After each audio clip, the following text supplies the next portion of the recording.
10월 5일 말씀 동무 시작하겠습니다.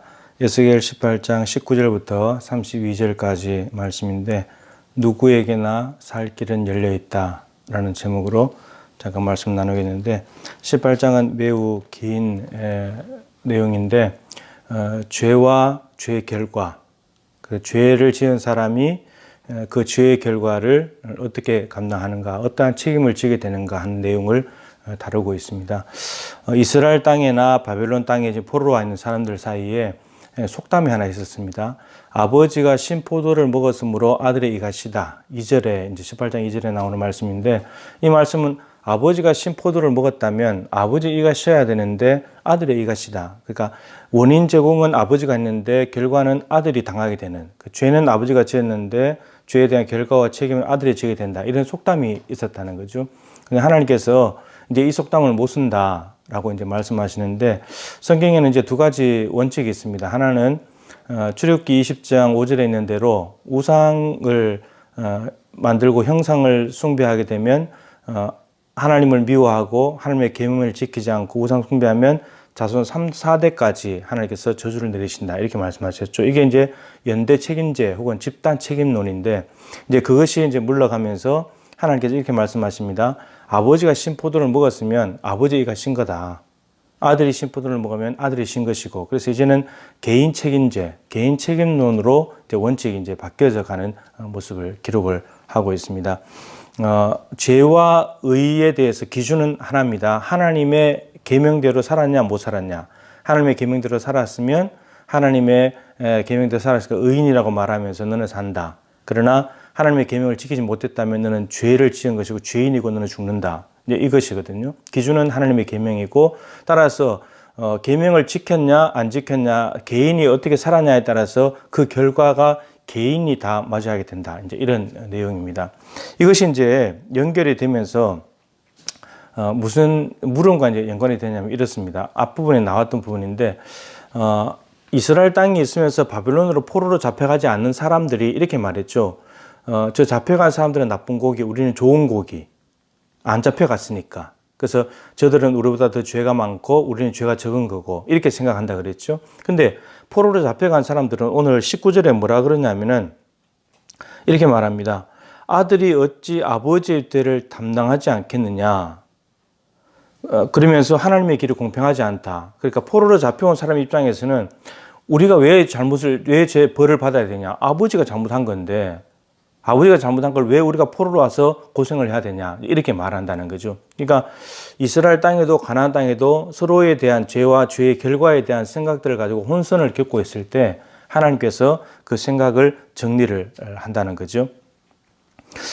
그래서 하나님께서 정리하시는 것은 이겁니다. 벌이라고 하는 것은, 죄에 대한 책임은 범죄한 사람이 감당해야 된다.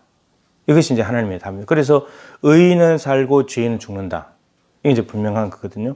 그런데 의인이 살다가 죄를 지을 수도 있는 거고, 그리고 의인이 살다가 옳게 살 수도 있는 거죠. 그러면 이제 어떻게 되냐면, 죄인이 살다가 죄를 지어서 악인이 되면 그동안의 순종한 것은 다 잊혀지게 되는 거고, 죄 때문에 망한다는 거예요.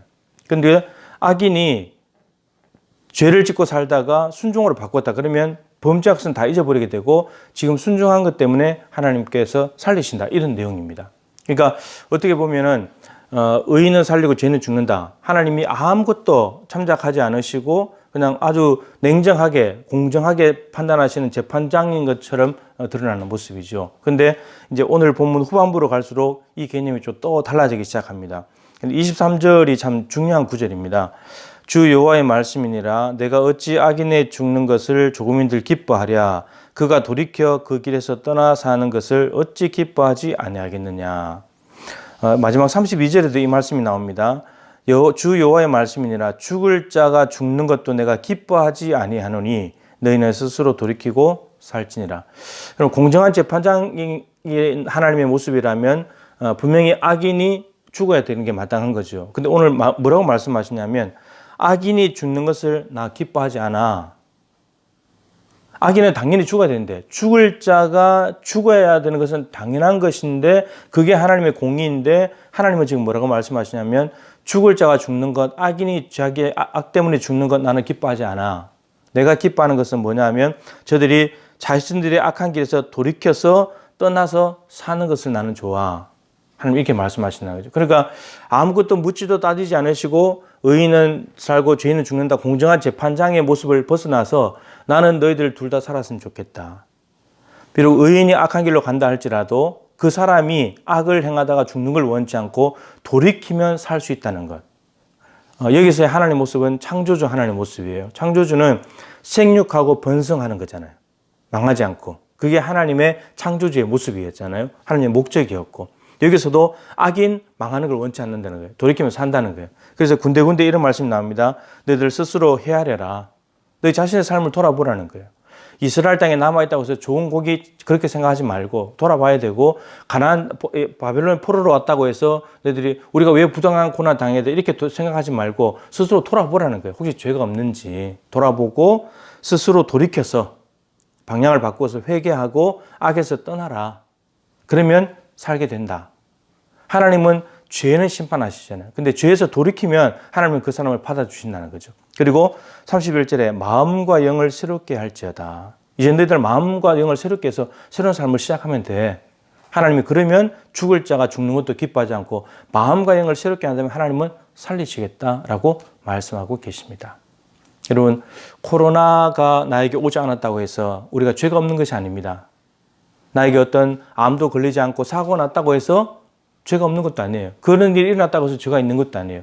각자의 몫이기 때문에 자기가 하나님의 계명대로 살았는가를 돌아보고 잘못된 삶이 있으면 돌이키는 것. 하나님은 이걸 원하시고 어느 누구도 죄 때문에 망하는 것을 원치 않으시는 분입니다. 영원한 하나님 나라를 만들어 놓고 아들까지 죽였으니까 아들 믿고 모두가 구원받기를 원하신다는 거죠. 그러니까 의인이든 죄인이든 다 살 길이 열려져 있습니다. 그 살 길은 하나님께로 돌아가는 것입니다.